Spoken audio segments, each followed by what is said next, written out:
IPL के एक और शोडाउन के लिए हो जाइए तैयार, क्योंकि इकाना स्टेडियम में धमाल देखने को मिलेगा। दो पड़ोसियों की भिड़ंत है और जब भिड़ंत होगी तगड़ी तो देखेंगे कौन सी टीम एक दूसरे को रगड़ेगी। तो भाई सबसे पहले बात कर लेते हैं लखनऊ सुपर जायंट्स और दिल्ली कैपिटल्स की प्रेडिक्टेबल 11 के बारे में। कौन कौन से प्लेयर्स शामिल होंगे, कौन कौन से प्लेयर्स बाहर जाएंगे। भाई बहुत गहमा गहमी है इस टीम में, क्योंकि एक टीम चल रही है टॉप 3 में और एक टीम चल रही है बॉटम से टॉप पर। तो भाई सबसे पहले आते हैं लखनऊ सुपर जायंट्स की प्लेइंग 11 कैसी दिख रही है। तो भाई कप्तानी कर रहे हैं केएल राहुल। बाकी अगर कुछ इधर उधर होना है तो वो यहां पर होना है, नंबर 1 के स्पॉट पर होना है, फर्स्ट डाउन के स्पॉट पर होना है। देवदत्त पडिक्कल का फॉर्म नहीं है, पिछले जितने भी मैचेस खेले हैं लखनऊ ने 4 के 4 बिल्कुल इनका फॉर्म नहीं दिख रहा है और यही वजह है कि दीपक हुड्डा को इंक्लूजन दे देना चाहिए, वेट बिल्कुल नहीं करना चाहिए। अब 4 मैचेस हो चुके हैं भाई। बाकी के बारे में अगर आप देख रहे हैं, मार्कस स्टोइनिस पिछले मैच में हो गए थे इंपैक्ट सब्स्टिट्यूट, लेकिन उसके पहले लगाई थी इन्होंने 50 और यही वजह है कि ये आ गए हैं चर्चा में भी, क्योंकि पहले ही निकोलस पूरन अच्छी बैटिंग कर रहे हैं, टॉप लीडिंग रन गेटर हैं, क्विंटन डीकॉक अच्छी बैटिंग कर रहे हैं, बदूनी आते हैं, रन बना के जाते हैं। लेकिन मार्कस स्टोइनिस का आना और रन बना के जाना सॉलिडिफाई कर देगा इनके बैटिंग ऑर्डर को। केएल राहुल से हालांकि अप्स एंड डाउन्स रहे हैं, ठंडा गर्म रहा है इनका मौसम, तो भाई इनका मौसम बदलते देर नहीं लगेगा। और जब थोड़ा सा स्ट्रगलिंग विकेट होता है ना बल्लेबाजों के लिए, तब केएल राहुल, असली केएल राहुल निखर कर आते हैं। तो भाई बॉलिंग में बात करें, मयंक यादव ने पिछले मैच में 1 ओवर फेंका था और कोई ऐसा बड़ा इशू नहीं है। आज का ये मुकाबला जो होगा वो बढ़िया होगा और इस मुकाबले में ये बॉलिंग करते जरूर दिखेंगे।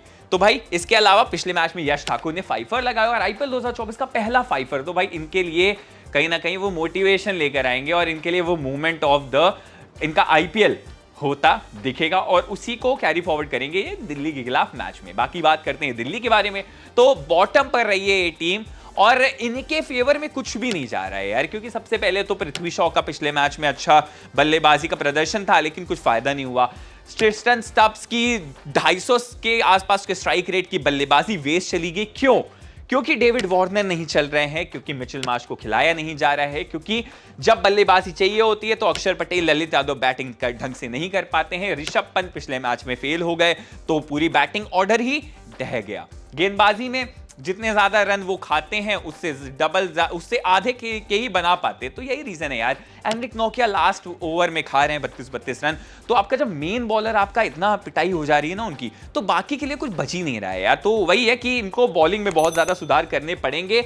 बाकी देखते हैं कैसा चलता है। बाकी जय रिचर्डसन को क्या खिलाना चाहिए। अगर बल्लेबाजी पहले करते हैं तो कुमार कुशागर खेलेंगे, अगर बैटिंग बाद में करते हैं तो जय रिचर्डसन पहले खेलते दिखेंगे आपको। बाकी हम बात करते हैं फैंटेसी 11 की। तो भाई फैंटेसी टीम, ड्रीम टीम, पैसे कमाओ, पैसे उड़ाओ। तो भाई पैसे उड़ाओ नहीं, पैसे बढ़िया कमाओ, अपनी अच्छी टीम बनाओ। और अच्छी टीम बनानी है तो यहां पर मेरे को सुनना है ध्यान से। यहां पर आपके स्टैट तो मैं बताऊंगा, यहां पर दिख रही है आपको फील्ड, और फील्ड में है ढेर सारे खिलाड़ी, यही आपको चूज करने हैं। तो सबसे पहले विकेट कीपिंग से शुरुआत करते हैं। केएल राहुल, क्विंटन डीकॉक दोनों विकेट कीपर हैं इनके पास, और दोनों ही नहीं छोड़ो तीसरा भी विकेट कीपर इनके पास है। लेकिन विकेट कीपिंग कर रहे हैं केएल राहुल और क्विंटन डीकॉक भी कभी कभी विकेट कीपिंग करते हैं, लेकिन निकोलस पूरन अच्छी फील्डिंग करते हैं, इसलिए इनको बाहर की तरफ रखा जाता है फील्ड पर। बाकी 3 विकेट कीपर तीनों ही लखनऊ सुपर जायंट्स के होंगे। बाद में डेविड वार्नर भी हैं, ट्रिस्टन स्टब्स भी हैं, ऋषभ पंत ऐसा विकेट कीपर है, तो कहीं ना कहीं विकेट कीपर से भरा हुआ है माहौल।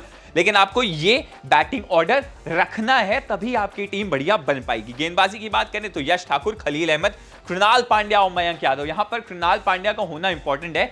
लास्ट मैच में भी विकेटें निकली और इकाना का स्टेडियम थोड़ा सा स्लो रहता है और बॉलर्स को काफी ज्यादा सपोर्ट करता है। ये बल्लेबाजों के लिए स्ट्रगलिंग यार्ड है, तो कहीं ना कहीं आप गेंदबाजी पे ज्यादा भरोसा जताइए। दैट इज द रीजन मैंने मार्कस स्टोइनिस को भी लिया, क्योंकि गेंदबाजी ये भी करती हैं, गेंदबाजी ये भी करते हैं, तो आप इन पर भी भरोसा जता सकते हैं। तो भाई बाकी आपके पास टोटल 6 गेंदबाजी विकल्प हैं और बैटिंग तो ये तो चलने वाले हैं, ये सीजन खिलाड़ी हैं तो ये तो चलेंगे। तो आप सोच समझ के बना लेना। कैप्टेंसी दीजिए निकोलस पूरन को, वाइस कैप्टेंसी मार्कस स्टोइनिस। कभी कभार हो जाता है कि स्टोइनिस को गेंदबाजी ना दी जाए, लेकिन हर मैच में इनको, ऑलमोस्ट हर मैच में इनको 1-2 ओवर दे दिए जाते हैं, विकेट चटकाने का दम खम रखते हैं। अगर लेकिन आपको इन दोनों में से नहीं बनाना है ना, तो आप या तो खलील अहमद को बना सकते हो कैप्टन, या नहीं कैप्टन नहीं, वाइस कैप्टन खलील अहमद को बना दो। कप्तान मेरे ख्याल से आप निकोलस पूरन को ही रहने दो, क्योंकि स्टार्टिंग के विकेट जल्दी गिरते हैं इकाना के स्टेडियम में, लेकिन मिडिल ऑर्डर पे रन बनते हैं। तो तो भाई आप इनको रख दो, लेकिन खलील अहमद को आप वन चेंज कर सकते हो मार्कस स्टोइनिस की जगह, अगर स्टोइनिस नहीं आपको ढंग के लग रहे तो। अब बात करते हैं भाई खेल क्रिकेट की प्रेडिक्शंस। तो यहां पर लखनऊ सुपर जायंट्स मुकाबला जीतेगा इकाना स्टेडियम पे। अब पिछले मैच में भी आपने देखा 163 का टोटल था, और इनके नाम तो वैसे भी रिकॉर्ड दर्ज है कि 160 के प्लस का टोटल ये हमेशा डिफेंड कर लेते भाई, इनकी आदत बन चुकी है। तो लखनऊ सुपर जायंट्स ये मुकाबला जीतेगा अपने घर पे। बाकी Quinton de Kock, Nicholas Pooran, David Warner 40 से ज्यादा रन बनाएंगे, क्योंकि बैटिंग यहां होती नहीं है, तो 40 ना बहुत इंपॉर्टेंट टोटल है आपके लिए। बाकी गेंदबाजी में मयंक यादव, कृणाल पांड्या और खलील अहमद 3 या 3 से ज्यादा विकेटें चटकाते दिख रहे हैं। बाकी आप लोगों समझदार हो तो वीडियो लाइक कर दो, सब्सक्राइब कर दो हमारे क्रिकेट के चैनल को, और ढेर सारा प्यार हमारे सभी सोशल मीडिया प्लेटफॉर्म्स को देना मत भूलिएगा। Thank you so much for watching us. और लास्ट में आते हैं